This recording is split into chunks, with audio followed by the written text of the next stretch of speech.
Hey,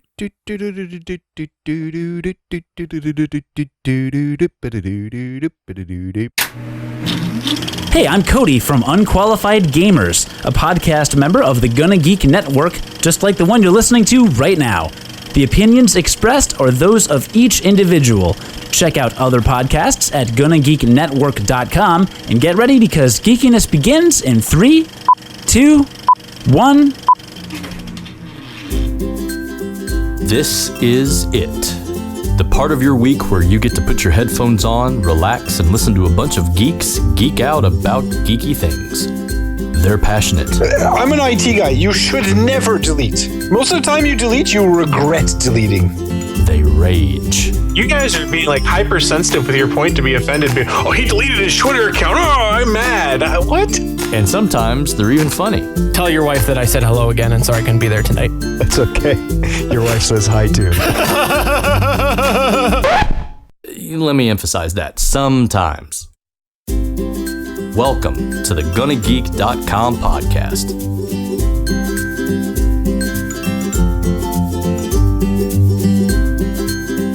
Hello and welcome to episode 114 of the GonnaGeek.com podcast. We are here live as usual at GonnaGeek.com/live, and we are here with myself, SP. Hey guys, what's up? It's Tuesday, Gonna Geek. And Chris Farrell, for real. Agents of S.H.I.E.L.D. is on in 5 minutes. I'm seriously rethinking this podcast. Oh, that's so funny. So funny. No, seriously, in 5 minutes, I'm leaving. How's everybody's weeks doing? What's going on? Great. Just coming off the great premiere week last week, and it continues this week, and then we get some more next week. So it's just like the month of premieres, and it's just been fun watching some TV and podcasting and geeking out. Yeah, that's awesome. Chris, what's new with you?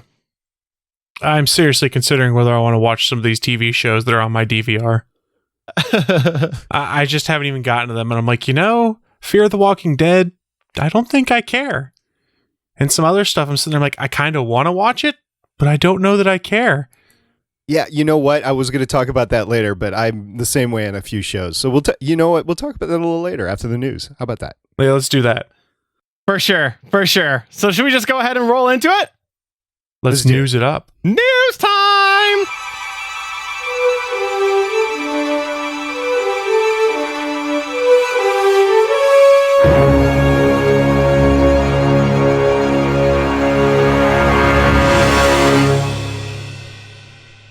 All right, let's start off with the obvious news.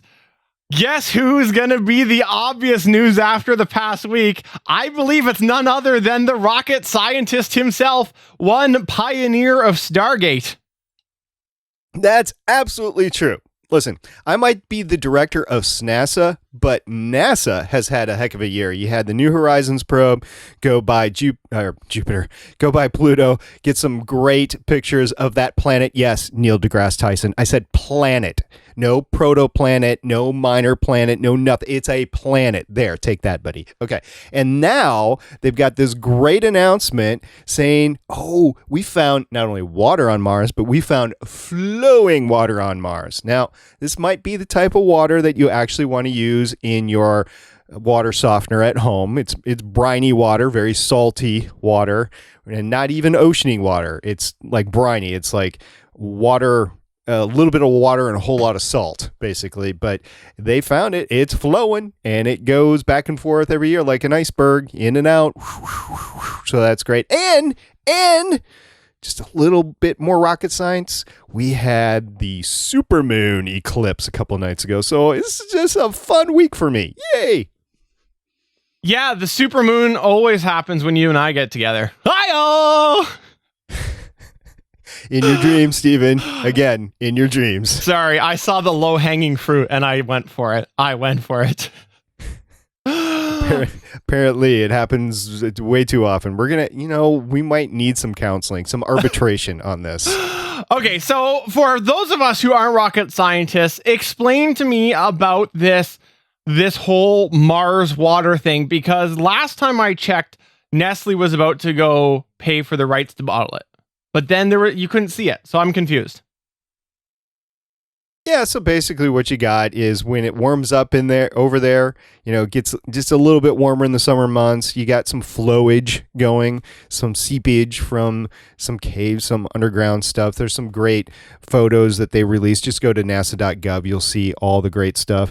And in the winter, it freezes up, so it stops flowing and it actually retreats a little bit. So it might be evaporating unprotected, but they've definitely noticed a continuation of this ebb and flow. Now, the orbiter that's been in Martian orbit, I guess, since 2006, is the sensor that they've used to detect this, and it's a time-lapse change detection. It's not just something that they saw once. This is over the course of years, so they're pretty certain that it is what it is. So is this anywhere within the realm of the rover, or is it like way away? No rovers can actually see that the terrain is too rocky and it's too far away from the rover. Yeah. That's your fault. I blame you. I blame Wing. I blame Wing too. Okay, I'll get on board the Wing train. I can do that. So I think the timing on this is kind of interesting, though, because I don't know if you guys realize there's a movie that comes out this weekend. It's called The Martian, which is all about a dude who gets stranded on Mars and has to survive. Is it Everyone's really? talking about Yeah. It's really based off an awesome book. I would suggest you read the book, and the movie actually looks really good too. But one of the main plot points in the book is he has to create his own water because he doesn't have access to water. So there was actually, I think it was an interview that I saw with Ridley Scott, who NASA just announced this now. He goes, "Oh, I knew that months ago." I guess evidently he and Drew Goddard had talked to NASA, and they'd kind of hinted at the fact that there might be water on Mars. But at that point, the movie was too far along. The book was years old. It had all been written up without there being any water on Mars. So it's kind of a nice little twist, nice little tease for a movie that's coming out this weekend. So basically, a production company has paid NASA to hold off the release. Is that what you're getting at? I don't know. I think NASA, conspiracy theory, Chris thinks that NASA might have gone, hey, there's a movie coming out this weekend that there's a lot of buzz about. Why don't we do our Mars announcement right before the movie comes out? So then everyone's going to go and talk about this on the press tour and stuff too. And we get lots of publicity. Everybody wins.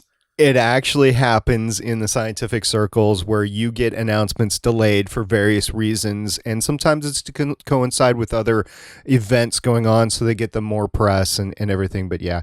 And I guess what makes this special is it's actually flowing water, right? Because we've had ice before. We've noticed ice on the moon. We've noticed ice on Mars before. It's there. But this is flowing. Now, it's not a river. It's not a stream. It's brine. If you ever have looked inside the brine tank of a salt water softener, you will see the sludge that it really is. So, but it is flowing, and the question is, could there be life there? And that's what everybody's excited about. Is you have to be in a planet to sustain life. You have to be in the Goldilocks region around the star, in this case the sun, where it's warm enough to have flowing water, and then you actually have water and gravity and something to actually have life spark. So that's what the excitement is of. Maybe we can find life on Mars. Yay. And those of you not familiar with our podcast, we usually have a fourth co-host named Jean-Sebastien JS. He could not attend tonight. He barely made it home, but he is in the live chat right now, and he gives that book his recommendation. He says it's a great book. So if JS says it's a great book, you know that that's the case. And I also say it's a great book. It's almost 400 pages, and I burned through it in probably a day. I started reading it on a Friday night, went to bed, woke up Saturday morning, read it before I went to a football game, and then finished it Sunday morning. All the elapsed time together, probably about one day. So good. Cool. I'll have to check it out. You know, and I'm sure I'll leave it on my coffee table, and then one of my sons will get it and destroy it, and then I'll have to buy another one.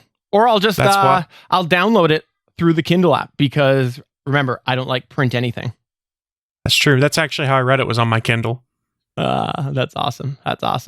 Well, Chris, what do you got going on in the news this week? So there was a nice little press announcement that went on today. A little company you guys might have heard of called Google announced a whole bunch of new toys. Woohoo! Toys. Anyone heard of Google? Adult toys, maybe? No. Oh. But this little company called Google is a small piece of a larger company called Alphabet. And they told us about some new stuff coming out. I don't know, maybe you guys have heard of this thing called Android. It's on some cell phones. No idea. You guys It heard is of the that? best operating system in the entire world. I'm just going to go on record right now and say it. I've got Windows and I've got iOS. That's it. iOS? What is this iOS? I know what it is. It's iOS. It's like the new version of FiOS. That's what it is. There you go. That's what it is. Mm-hmm. Laugh it up, guys. Laugh it up while you can. I will. But So go ahead, Chris. So here's some of the big points that got announced today. We don't have to go through it all, but they officially announced that Android M is called Marshmallow. They talked about some of the enhancements coming out. They are going to be making some changes to Google Now. There's a new ability called Now on Tap that will actually give you Google Now recommendations while you're doing stuff in-app on the phones, which could be kind of cool. They just rolled out Android Pay early September. Samsung Pay rolls out today or tomorrow, I think, or Wednesday. I can't remember. Well, tomorrow is Wednesday. I think it's on the 1st, whatever day the 1st is. That's coming up. They also announced there's a new feature called Doze going in Android M, which will basically say, hey, if your phone hasn't been moving around for an hour and you're not using any background processes, we'll shut all those background processes off until it's active again. It's supposed to give some great battery saving features, supposedly. Let's see. They added fingerprint support native into Android itself. So the new Android phones that were announced, the new Nexus 5 and 6s, will have fingerprint scanners built into them.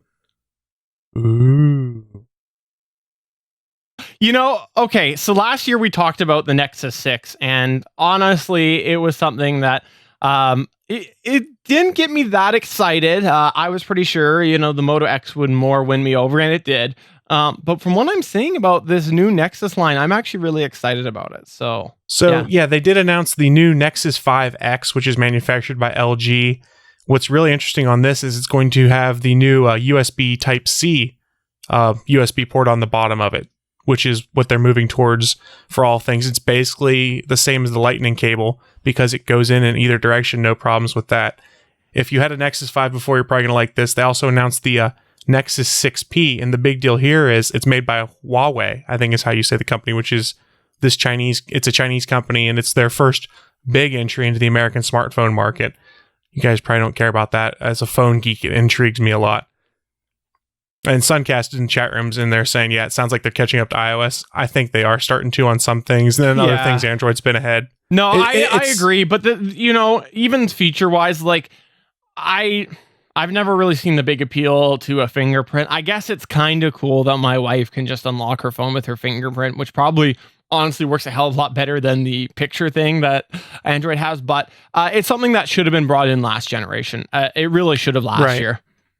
Well, I mean, and some folks were doing it before. I think the coolest thing they announced with this is a product called Nexus Protect that you can add for $69 if you buy one of the phones from the Google Play Store.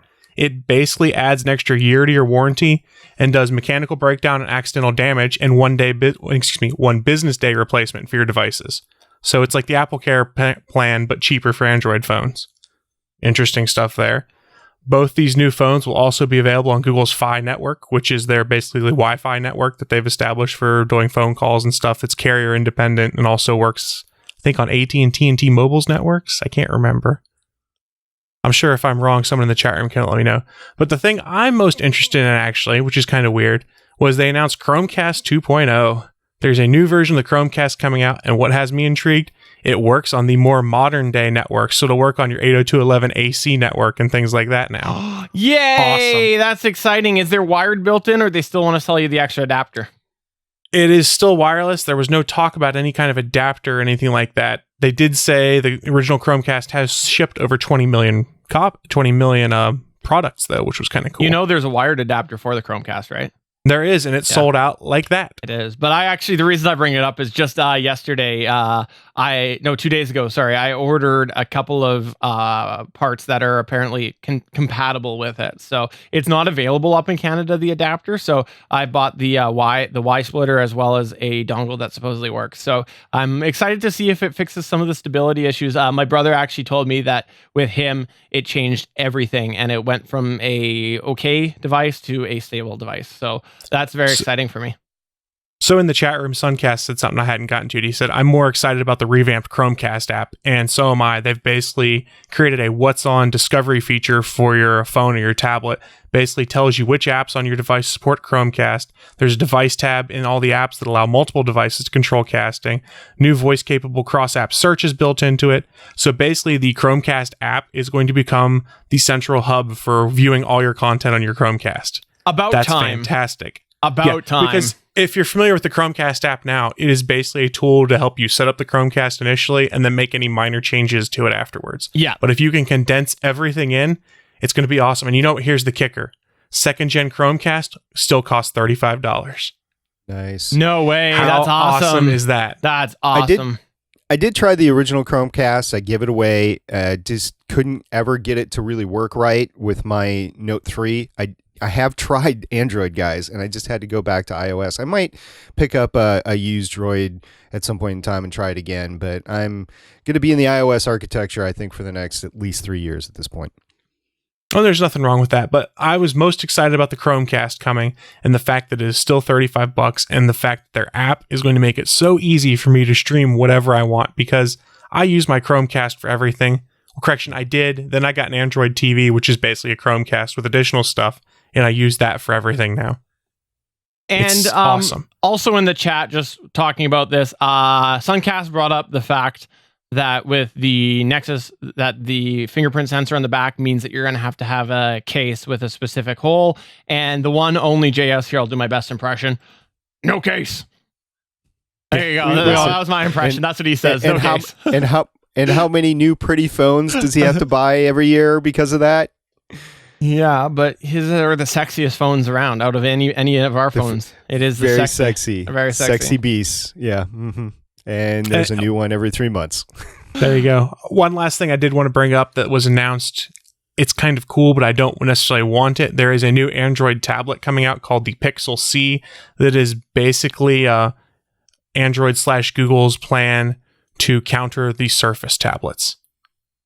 It's a tablet that comes with a keyboard, folds up into one condensed thing, and 10.2-inch tablet. It's intriguing, but it's an Android tablet. I don't give two craps. There's only one thing that will save that tablet, and it's if they have a promo video where they dance with the snappy keyboard. That's the only thing that will save it. I hated that. It was the only reason I bought a Surface tablet was because I got a Surface RT like 2 years from when it was launched, dirt cheap. I got it for $150, and I'm like, how can you go wrong with that? And I know that Chris just bought a tablet too, and that was $100, and it's hard to go wrong with these $100 tablets. It really is. Well, mine, to be fair, mine's normally $400. It was a refurb, and if you aren't familiar, it's basically a clamshell that I can take the back screen off of.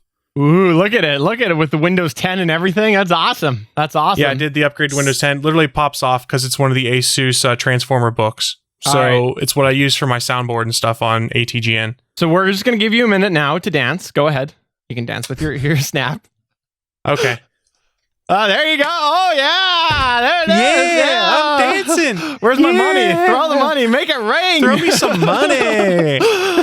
Keep the shirt on, though. Keep the shirt on. Funny story. When the Surface came out, I actually ended up being on a plane to Phoenix, and it was next to somewhere. It was me and my wife, and it was next to someone who worked for Microsoft. And, before the plane goes, we're sitting there chatting. Oh, yeah, what do you do? What do you do? And find out she works for Microsoft, and like 3 minutes later, I'm like, gonna pull up my iPad now. It was very uncomfortable. Ouch. Yeah. All right, well, I'll go ahead and finish off the news, round it off, because we are talking about all sorts of devices. You iPhone users, I'm sure this one's gonna make JS a very happy individual. How many times have we heard people go, I'm not going to Android. Android isn't safe. Anybody can put apps in the App Store and it can be unsafe. I want to go with the iPhone because they're safe. That's exactly what every person who ever has used that argument sounds like. And guess what? That's not what I say. No, you don't use that argument. I'm saying anybody who uses that argument, that's exactly how they sound. But they have discovered, wait for it, yes, the App Store was breached. Absolutely was breached. What happened is there was a version of the compiler. Apparently in China, they like to filter things. So what happens is because of the Great Firewall of China, a lot of the developers take forever to get the actual compiler from the actual source for the iOS devices. So what happened was somebody in China went, okay, let's just make a mirror in China. It'll be a lot quicker and everything. But guess what? That mirror was compromised, and the code that was in there is a piece of malware that the way it was written took forever to be detected. And originally they thought it was like 100 apps or something. Apparently, there's a security firm that says they believe it's more in the neighborhood of 40,000 apps that have been compromised. So, you know, they've gone and they've pulled all the apps down from the store and everything. But problem there is if it's still on your iDevice, you have to delete it and re-download it. So, yeah, that's a problem. Okay, but let's be fair, though. They've had issues with that before on Android phones and not just in China. So, I know, but finally, but that's the thing. Okay, so it wasn't necessarily just people in China. This is North America because it's the developers who download it from the Chinese source that was faster. So it is not just people in China. It is globally. So it doesn't matter though, Chris. The point is, finally, that argument is proven to be wrong and not one worth considering. It's a little bit of an over-exaggeration. No, because Google's starting to tighten things up too. Wait. You have one instance of it happening with an iOS device now. One isolated instance where it's happened. You have multiple instances that have happened on Android devices with all sorts of different kind of bugs being exploited for people to do heinous things to your phones and find out things that are going on, things you do, track you. Come on, Steven. I know you're anti-Apple, but let's give a little bit of credit here. This has happened once, and one of the bonuses to their rigid, locked-in control of everything is that when it happens, they can quickly fix it. There are still bugs on my Galaxy S6, a flagship phone that has holes in Android that still haven't been fixed. That's your fault for picking a non-Google phone. Okay, that is most people's fault because how many people pick Google phones right now? I agree. But still, I've been looking forward to this moment.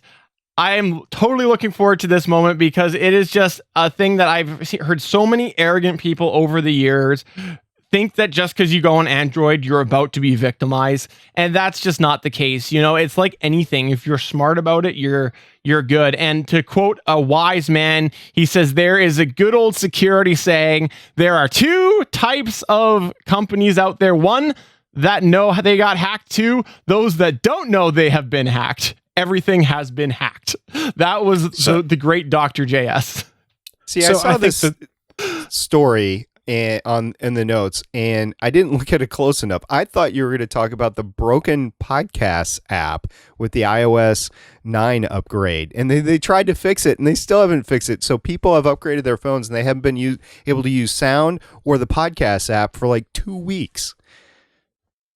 Yeah, no, that's very true. And that is something, though, that absolutely, I'm, as much as I like to kind of smile a little bit when things go wrong with iOS, because as they start to be a little larger, they're now encountering some of the things that Android has been fighting with for a long time. It is pretty sad that podcast app has been damaged for so long. It's crushing, actually. Well, and then they tried to fix it, and they didn't fix it. So it's like, okay, how long is this going to take? There's a lot of people like me that have heard about this that refuse to upgrade anything at this point in time until they hear that it's been fixed. And it has not been fixed yet, so I haven't upgraded yet. I upgraded on my tablet because I don't use the podcast app on my iPad. Other than I've had no issues other than that with iOS 9. But again, my tablet is basically my web browsing machine, my Facebook and Twitter machine, and then random internet stuff.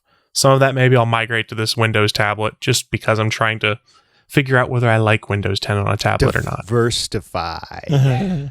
By the way, in the chat, Suncast is pointing out that he still owns a Kindle Fire, the first original one. So that's pretty cool. That's pretty cool. Well, I remember when that was coming out, I recommended it to a lot of people because the price on it was awesome at the time. And one of the people I worked with, she's like, I really need to get my daughter a tablet for Christmas. What do you recommend? I said, do you need it to be cutting edge? She goes, no. And I said, then I would look at a Kindle Fire. If you use Amazon for a bunch of stuff, go that route. It's relatively cheap. You get access to all of the the Amazon infrastructure, and it's still a solid device, and her kid is still using it to this day. For sure. But anybody got any other comments on this or any of the news points that we have so far today? Nope. No. Just remember, this is what I'm going to leave you with during the news here. iOS sucks. There you go. You can't say that. Apple's going to sue you. That is the opinion of me and me alone. Is that legal disclaimer? Is that good enough? That is a legal disclaimer. There They're you going go. to sue you and not the network. Sounds good. Yeah. Sounds good. Okay. All right. Well, let's go ahead and move on to the next segment. Shall we do that? Let's do it. All right. Here we go.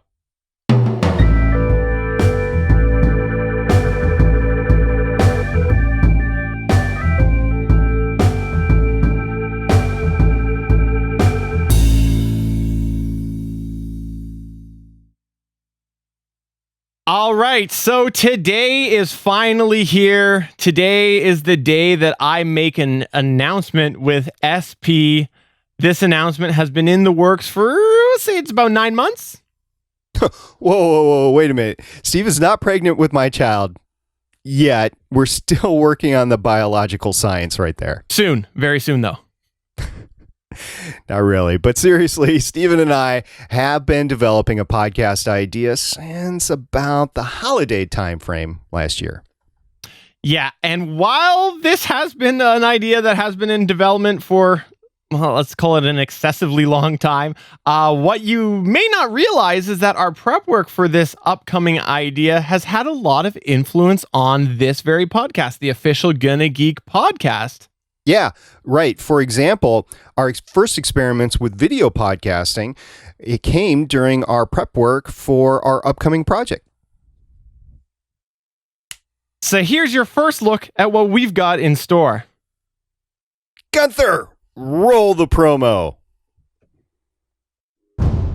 It began as an insane obsession with gear. Quickly, it became knowledge for the rest of the Gonna Geek network. Now, they're ready to share it with you. Get ready, because Stargate Pioneer and Stephen Jonju are taking their love of podcasting to a whole new level.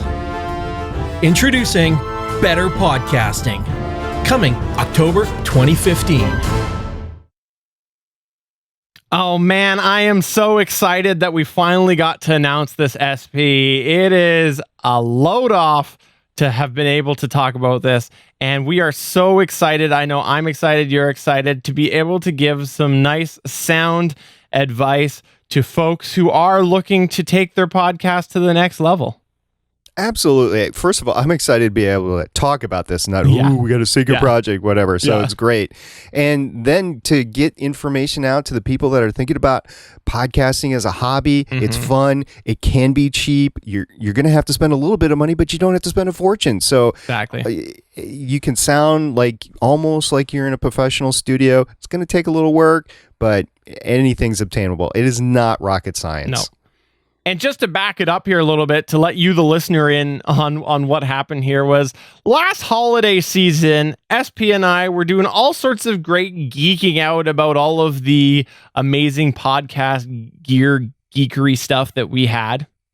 As you do during the holidays when the gear is flowing plenty. Absolutely, absolutely. And eventually the rest of the network said, guys, shut up. We don't care. Mm-hmm.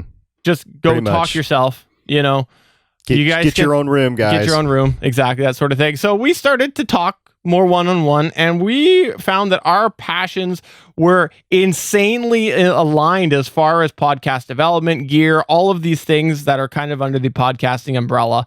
And as the months went on, well, number one, we had major gear problems on the network, so it caused delays.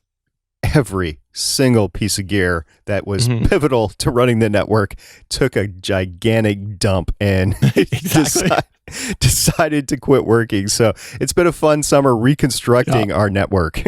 But there has been actually kind of a bonus to having that happen. And we've discovered along the way that a lot of people that we do know are looking to take their hobby podcast to the next level, and they're running into hurdles trying to find a podcasting podcast that appeals or appeases that specific element of podcasting. There's lots of ones that are out there that are setting the expectations of how you can make money and things like that, which don't get me started on that, but not a lot that are geared and tailored towards the hobby podcaster. And that's what we want to do. And these backdrops, okay, they're a little shiny, you know, we did bring them on here all snappy, but honestly, it's to be an indication of the quality that we want to put into our podcast so that you can help bring your level of podcasting up as well. So that's all that it is. And really, this is going to be a great journey for us. We're really looking forward to talking just basic tips and tools,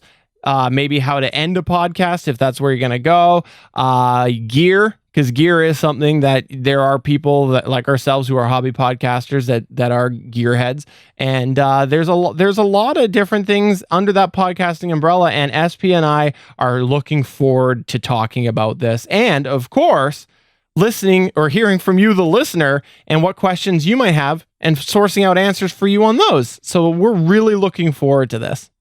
Yeah, there's different ways to start a podcast. There's no right way. There's no singular way. No. But there are ways that are cheaper to get a great quality product out, whether it's sound, video, whatever you want to do. And you don't have to spend tens of thousands of dollars like you would in a radio studio or a television studio. It's really at a point now where you can do a lot of this stuff at home really on a cheap budget. So yeah, you're going to have to spend a little bit of money, but you're not going to have to spend enough to break the bank. You're not going to go bankrupt on this. No, not at all. So, and it's all fun. It is. We're talking about fun. Yeah. And really that is something that, no word of a lie, SP and I really came to this conclusion of doing this podcast just because we were having so much fun doing the podcast and then talking about doing the podcast and the tips and tools and the tricks that we had and just exchanging the information. So we wanted to share that with you. So really looking forward to this endeavor. But I think that we probably have taken up enough of tonight's Gonna Geek show. So maybe we should move on and move into the next segment. What do you think about that? I'm just glad that we don't have to talk about better podcasting in secret anymore. We can say it out loud, better podcasting. Oh, we forgot one more thing, though. We got to get rid of this. Oh, yeah. Let's get back to Gonna Geek. All right.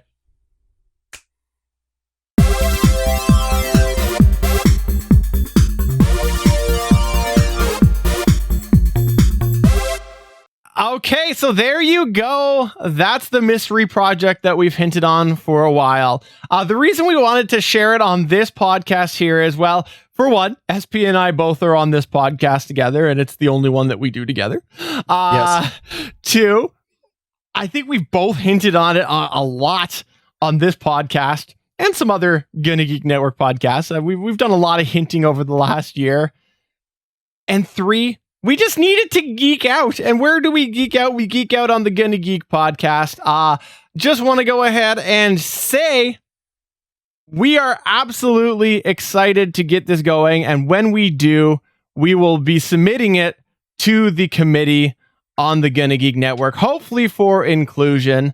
That is something that, of course, will be a priority, will be to submit it for, I guess, apply for inclusion on the network. And also, if you have a podcast idea that you would like to see make it to the Gonna Geek Network, I encourage you to go to gonnageek.com. You can click on network. There is a link there in the menu about how to apply to the network. That's something that there's a process that we have for application, and I would love to see you bring your podcast to the network and apply. So please check that out. I think that there's a lot of great content out there, and we just want to create the best network that we can. So go ahead and apply, and that's what we're going to do. Yep, absolutely planning on doing that. And unfortunately, Stephen and I are both on the committee. We will not be able to vote on this one. Damn it. So we'll have to leave it in the hands of the rest of the committee.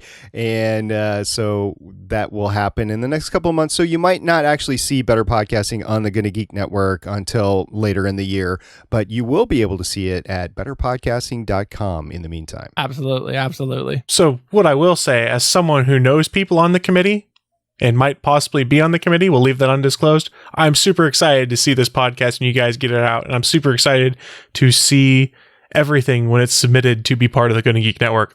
It's going to be awesome. All right. So in Geek Back this week, I went and posed a question to do with, of course, the return of television. I asked, now that we're a week into television, what are some of your favorite shows? What's on your radar? What new things are on your radar? And what are you happy to see returning? And we got quite a few different comments, so we'll go ahead and I'll throw it over to USP to start with the first comment. Are you talking about the Mr. Cody Golf? That is the one there, yes. Hashtag verified comment. Okay. So South Park is the best thing on TV. The N. Drops mic. It takes some of the best shots at ridiculousness in society and points out how over the top and dumb people are and their overreactions and their need to be politically correct and things. The first 2 episodes of South Park this season have been brilliant. Yeah, I don't watch South Park, but I have to admit I've heard of a couple of things, and yeah, they've done a good job. Didn't they just do a Trump one too? Trump coming to Canada? Trump was the president of Canada. Let's just leave it at that. Yeah. We don't have presidents. So there you go. You guys are wrong. We also had Kristen Dean say The Bastard Executioner is pretty good. I've heard good things. Kurt Sutter's involved with it, so it's on my list one day. Eric Ophel said, I wish me and Lauren could do a Muppets podcast. I love the Muppets. Did you guys catch the Muppets last week? No, I didn't. It was so not funny. a Muppets fan. So they're doing a talk show. Miss Piggy is the talk show host, like the late night talk show or whatever. And they do it in kind of the Office style when they're having these stupid meetings or whatever. And then they cut to the individual interviews and stuff like that. And then they have all these stars come in, legitimate stars, and some people come in under different names, like they're actually actors on the show versus themselves and stuff like that. It's great. If they had to revise the Muppet Show that I grew up with all the guest stars, whatever. I remember John Denver the most from it for whatever reason, but there was a ton of stars on it. The Muppets is worth watching. It's a nice family show. It's on ABC. Go check it out. That was a good promo. Legends of Muppets, is that what's coming soon?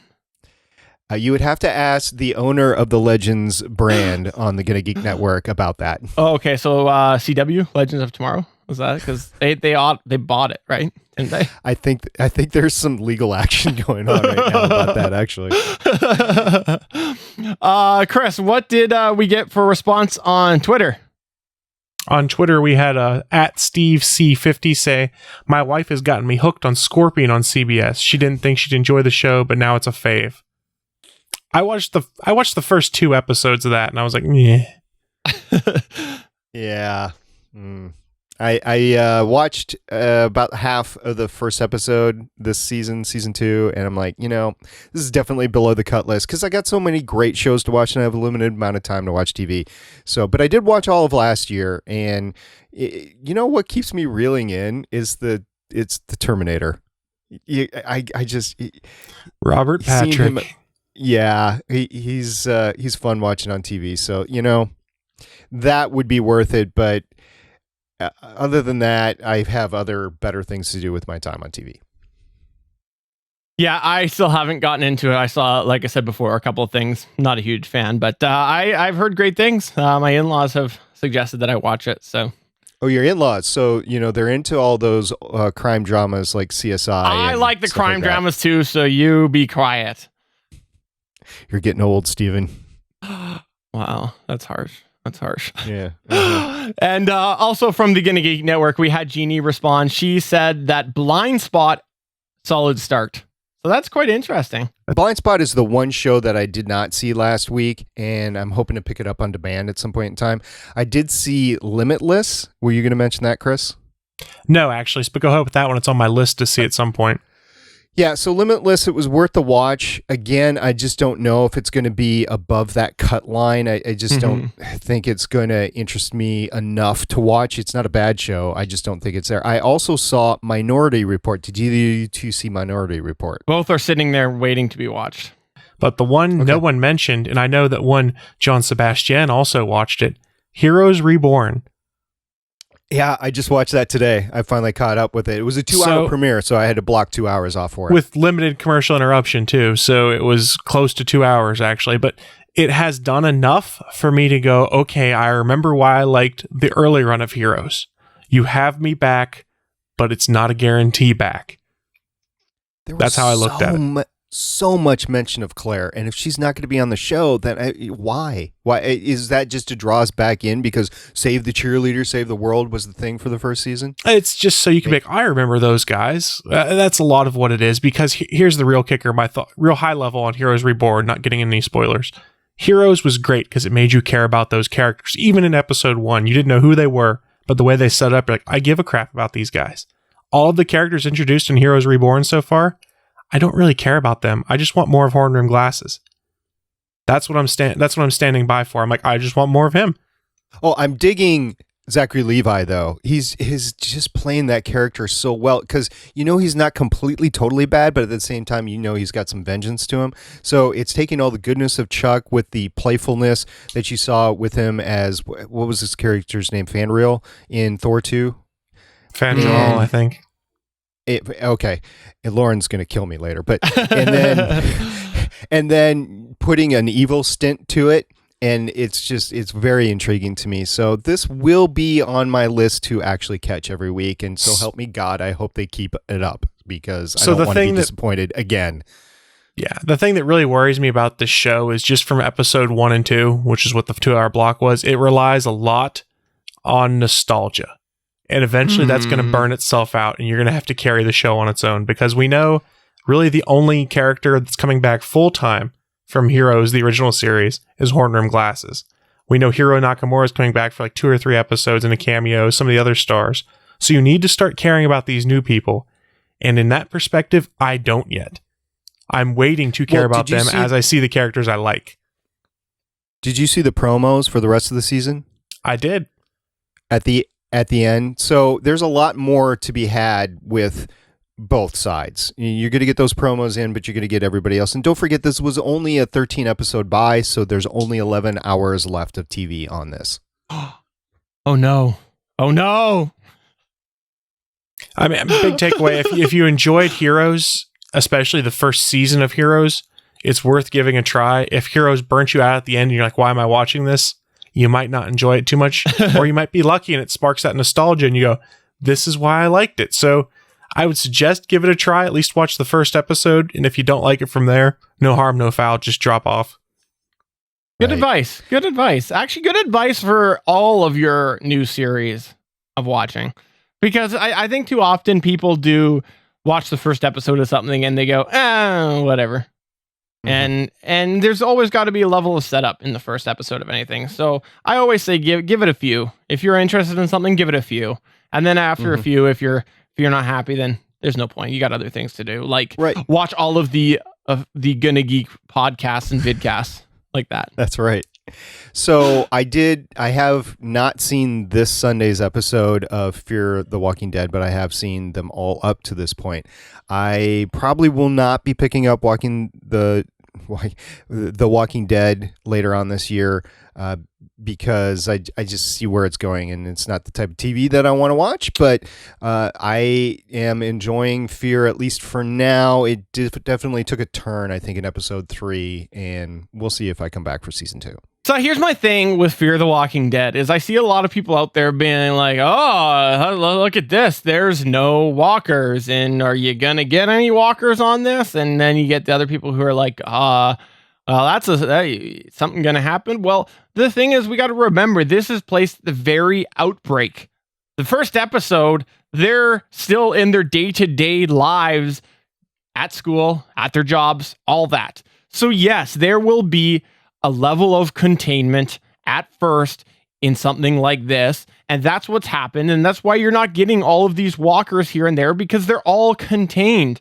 Once they overpower that containment, or all of a sudden society falls and military personnel stop showing up, things like that, and they just flee for their lives, that's a whole other situation. So that's where it's going to be going, my guess is next year.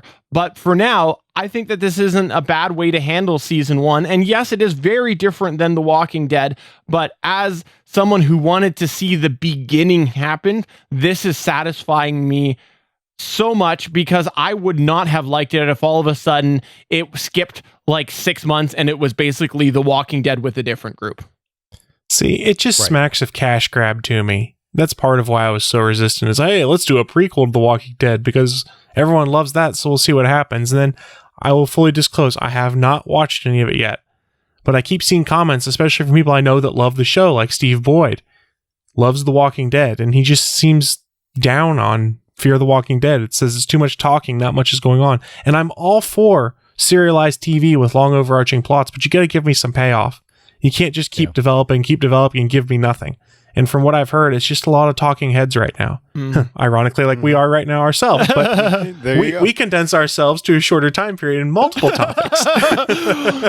And don't worry, when the zombie apocalypse happens, we will continue giving you your weekly edition of the Gonna Geek podcast. You know, even if a walker comes in here and I'll die on camera just for you, the viewer and listener. Absolutely. That's Epic ratings. Epic ratings. So there's one other show that I want to bring up really quick. It's Doctor Who. There's a podcast on the network that covers it, Gallifrey Public Radio. It is well into the season at this point in time with 2 episodes. Go check that out if you're a Doctor Who fan, both the show and the podcast. And if you're not, I mean, there's people that are divided on Doctor Who. Either you like it or you're not. The people that do like it, go watch the show and listen to the podcast. And if you don't, go find something else. There's plenty else on right now. Oh, wow. When you said go find something else, I really thought you were about to go somewhere else. When you're like, go find, I was like, oh no, don't go there. No, I don't get up and leave my fellow podcasters during a podcast like you two gentlemen have a habit of doing.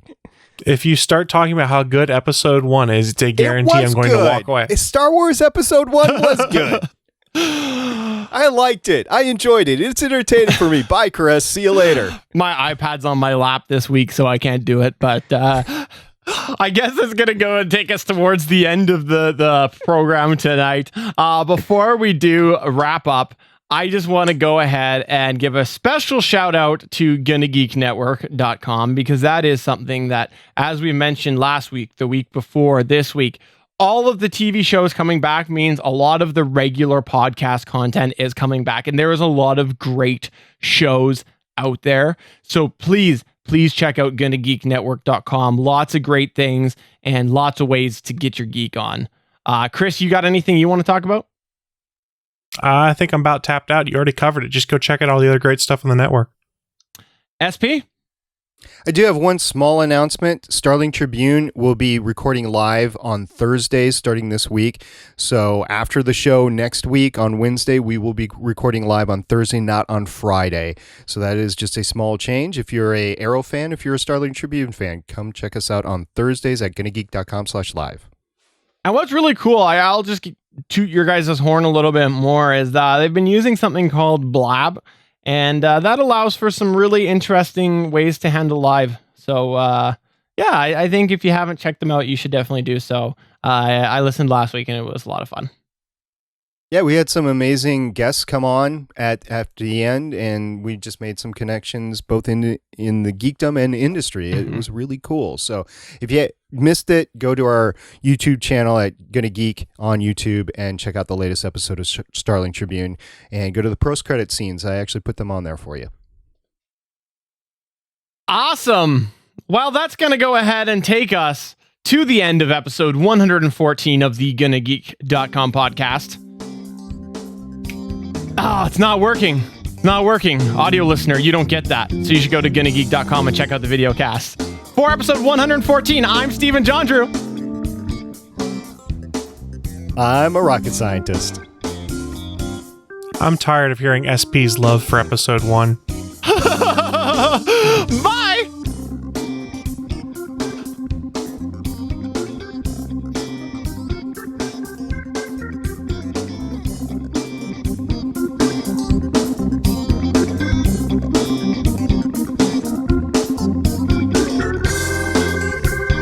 From everyone here at the GonnaGeek.com podcast, thanks for listening. If you like what you heard, please give us a 5-star review on iTunes. We encourage you to send your feedback by email to podcast@GonnaGeek.com. You can find all of our show history at GonnaGeek.com/official podcast. And while you're there, why not head over and check out all of the geeky podcasts on the Gonna Geek Network. The music heard on this show is by Kevin MacLeod of Incompetech.com. Thanks for listening, and we will see you again next week.